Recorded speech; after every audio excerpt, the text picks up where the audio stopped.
ఈ demand for గ్రాంట్స్లో మా మిగతా పార్లమెంట్ సభ్యులు కూడా మాట్లాడుతున్నారు. నేను కూడా అందులో పార్ట్ కావాలి కాబట్టి ఈ మంచి పరిణామాన్ని స్వాగతిస్తున్నా.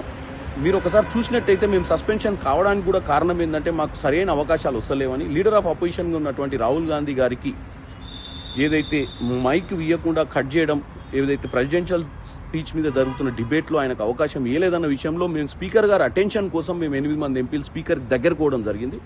రానున్న రోజులలో మేము ఇటువంటి చర్యలు చేయాలన్న ఇంట్రెస్ట్ మాకు లేదు. ఏదైనా ప్రజాస్వామ్యబద్ధంగానే మేము అడగాలని కోరుకుంటున్నాం. కానీ అటువంటి సందర్భాన్ని కూడా రాకుండా చేయాలని కోరుకుంటున్నాం. ఎందుకంటే ముఖ్యంగా మీరు చూసినట్టయితే స్పీకర్ అనే వ్యక్తి మొత్తం భారతదేశంలో గెలిచినటువంటి 543 మంది ఎంపీలను సమానంగా చూడాల్సిన అవసరం ఉంది.